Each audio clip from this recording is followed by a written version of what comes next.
নমস্কার বন্ধুরা, welcome to EDS sports 9009।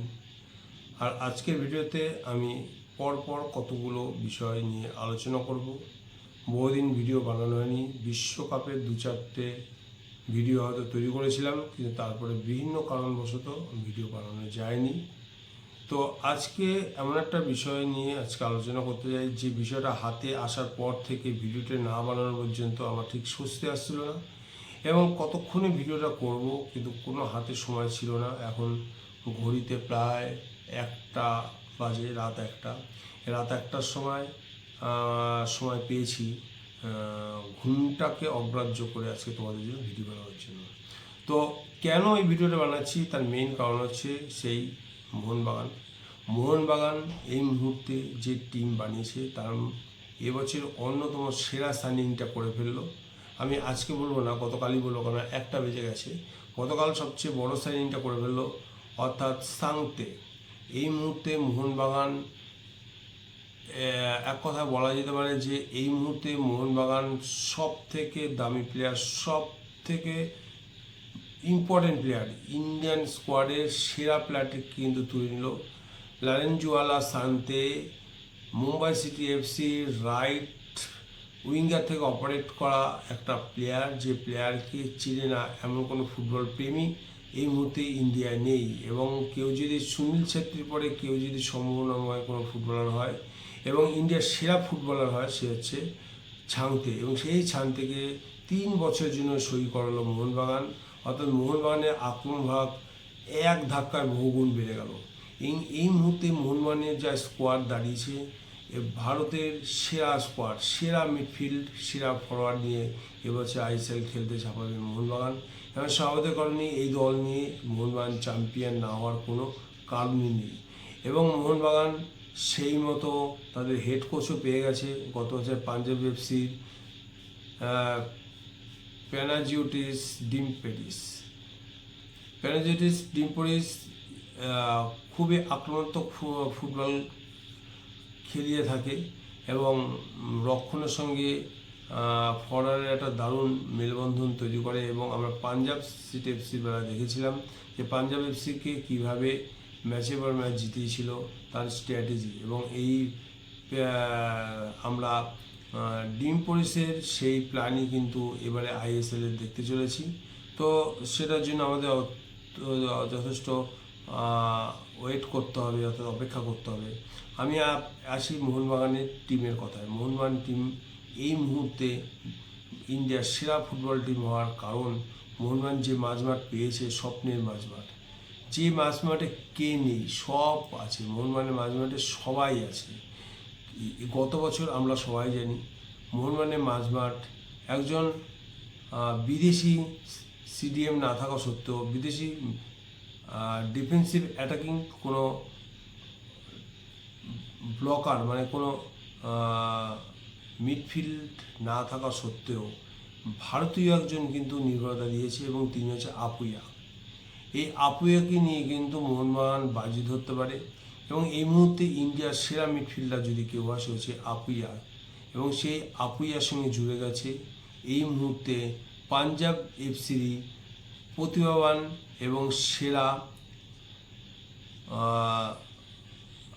CDM যাকে বলি আমরা, অর্থাৎ ডিফেন্সিভ মিডফিল্ডার। এবং এই মুহূর্তে জেলকোভিকের সঙ্গে আপুইয়ার কম্বিনেশন যদি ক্লিক করে যায়, তাহলে কিন্তু মোহনবাগানের এই মাঝমাঠ এবছরে কিন্তু মোহনবাগানকে স্বপ্ন দেখাতেই পারে। তার সঙ্গে জুড়ে যাচ্ছে মিগুয়েল ফিগুয়েরার সংযোজনে মোহনবাগানের মাঝমাঠ একটা ঝলমলে পরিবেশ তৈরি হবে। এবং এই মোহনবাগানের মাঝমাঠকে রোখা কিন্তু নিয়াপটি ইম্পসিবল হয়ে যাচ্ছে সমস্ত টিমের। তাহলে মাঝমাঠে আছে জেলকোভিক এবং মিগুয়েল ফিগুয়েরা এবং আপুইয়ার মতো প্রতিভাবান সব প্লেয়ার, যে আপুইয়া গত 2 বছর ধরে মোহনবাগানে সমান নির্ভরতা দিয়ে গেছিলেন, সে তো থাকছেই। এই আপুইয়ার খেলার ধরন হচ্ছে ডিফেন্সিভ স্ক্রিন হিসেবে কাজ করে। সে ডিফেন্সে কোনোভাবেই প্রতিপক্ষকে ঢুকতে দেবে না, প্রতি ক্ষেত্রে বাধা সৃষ্টি করবে। এবং তার একটা পার্সোনাল ট্যাকটিক্স, এবং সেই পার্সোনাল ট্যাকটিক্স কাজে লাগিয়ে কিন্তু প্রত্যেকটা বলকে কিন্তু, প্রত্যেকটা আক্রমণকে কিন্তু গোলমুখী প্রত্যেকটা আক্রমণকে ভোদা করতে একদম সিদ্ধহস্ত। তার সঙ্গে যদি জেল কবিক মিশে যায়, তাহলে এদের দুজনের কম্বিনেশন যদি একবার গড়ে ওঠে, তাহলে এই মাঝবানকে বিট করা কিন্তু নিয়ে একটু ইম্পসিবল হয়ে যাচ্ছে সব আইএসএল অন্যান্য দলগুলি। এবং সেই ক্ষেত্রে আমরা মিগুয়েলকে ফ্রিতে খেলতে দিতে পারি, এবং সেই মিগুয়েলের পায়ে যথেষ্ট কাজ আছে, এবং এই মিগুয়েল থ্রু পাস বাড়াতে একদম সিদ্ধহস্ত। মোহনবাগানের প্রাণ ভোমরা একেবারে বক্স স্ট্রাইকার যে আছে ম্যাকলারেন, এবং ম্যাকলারেন যদি ঠিকমতো বল পায়, যে বলগুলো গত বছর ম্যাকলারেন ঠিকমতো সাপ্লাই হয়নি, যেখানে ম্যাকলারেন কিন্তু গোল করতে পারেনি এবং সর্বোচ্চ কলকাতার তালিকায় কিন্তু নাম ছিল না। এবং সেই ম্যাকলারেনকে এবারে গোলের জন্য বল বাড়াবে মিগুয়েল, এবং মিগুয়েল কিন্তু পুরো ফ্রিভাবে ডান দিক থেকে অপারেট করবে। এবং এই মিগুয়েল যদি এবারে গত বছর ফর্মে ধারে কাছেও থাকে, তাহলে মোহনবাগান কিন্তু যথেষ্ট আশাবাদী এর পরের আইএসএল জয় করার ব্যাপারে।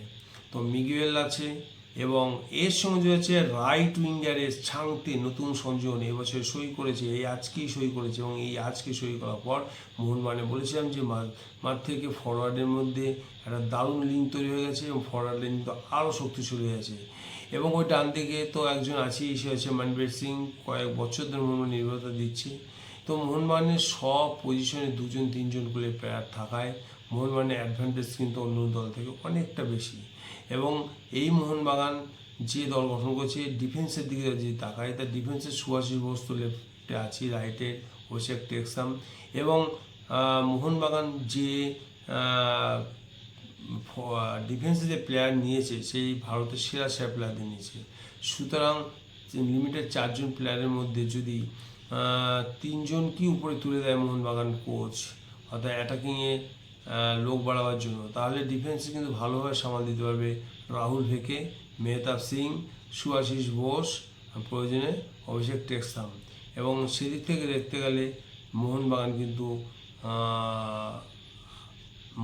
কিন্তু যথেষ্ট চান্স আছে এবারে আইএসএল লিগ জয় করার ব্যাপারে। এ তো গেল মোহনবাগানের কথা।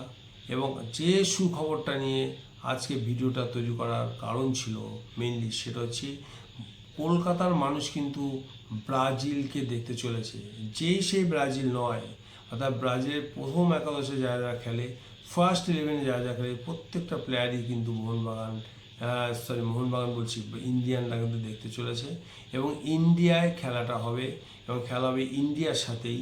এবং সেই ম্যাচে ইন্ডিয়ার প্রতিপক্ষ হচ্ছে ব্রাজিল দলের একদম এখন লেটেস্ট যে প্লেয়াররা খেলছেন, অর্থাৎ আমরা জুনিয়রকে দেখতে পাবো, আমরা কুনহাকে দেখতে পাবো, আমরা ব্রাজিলের নেইমার শোনা যাচ্ছে এই ম্যাচে অংশগ্রহণ করবেন, এবং এই ম্যাচটাই হবে তার শেষ ম্যাচ, আন্তর্জাতিক শেষ ম্যাচ, তারপরে সে অংশগ্রহণ করবেন। তো এদিক দিয়ে দেখতে গেলে কলকাতার বিরাট পাওনা। কলকাতার বহু সমর্থক আছে যারা ব্রাজিলকে প্রাণের থেকেও ভালোবাসে, তারা তো মাঠ ভরাবেই, এবং একটা মনোরম পরিবেশ সৃষ্টি হবে। এবং আশা করি যে পরিবেশ তৈরি হবে, সেই পরিবেশটা যেন ওই মেসি আসার সময় যেমন হয়েছিল সেরকম যেন না হয়, সেদিকে পুলিশের অবশ্যই নজর থাকবে। এবং আমি যেটা বলছি সেটা হচ্ছে কি, এই মুহূর্তে ইন্ডিয়ার একটা সর্বকালীন রেকর্ড হতে চলেছে 3রা অক্টোবর, অর্থাৎ এই দিন কি খেলবে মোহনবাগান, কার সাথে মোহনবাগান খেলবে হচ্ছে এই দিনই,